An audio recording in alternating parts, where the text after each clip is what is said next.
तर भावांनो, व्हिडिओ बनवायचा मुद्दा असा आहे, की प्रतीकचा जो ॲक्सिडेंट झालाय, त्या बाबतीत मला कमीत कमी सकाळपासून 20-30 कॉल आलेत. तर सगळ्यांना माझं सांगण्याची एक कळकळीची विनंती आहे, की प्रतीकला काहीही झालेलं नाही. ॲक्सिडेंट झाला होता. गाडी फुटली, पण त्याला काहीही झालं नाही. काळजी करायचं काही कारण नाही. काही पोरांनी विरोध जे करतात त्याला, त्यांनी ती सोशल मीडियावर व्हिडिओ व्हायरल केले चुकीचे, की भावपूर्ण श्रद्धांजली असं तसं. काही नाही झालं त्याला. तो एकदम व्यवस्थित आहे. तुम्ही काळजी करू नका. त्याला सपोर्ट करा. आपला मराठी पोरगा आहे. एखादा मराठी पोरगा पुढे जातो तर त्याला असं करू नका भावानो, त्याला ट्रोल करू नका. ट्रोल असावा, पण असल्या गोष्टी करू नका, की मेलाय वगैरे त्याच्या घरी बघतात, सगळे बघतात. भाई चुकीचं आहे, असं करू नका. सगळ्यांना माझे हात जोडून विनंती आहे, की तो पण आपलाच आहे, आपलाच भाऊ आहे तो.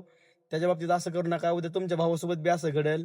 त्यामुळं ह्या गोष्टी करू नका. सगळ्यांना माझी विनंती आहे. जे ट्रोल करतात खरंच त्यांना खरंच सांगतो भावांनो, नका करू. तुम्हाला मोठं व्हायचंय, तुमच्या हिमतीवर मोठं व्हा.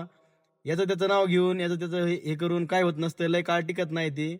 स्वतःमध्ये दम दम ठेवा आणि मग करा. उगाच असं चुकीच्या अफवा पसरवू नका. त्याला काय नाही झालं एवढंच विनंती आहे, की काय टेन्शन घेऊ नका कोणी.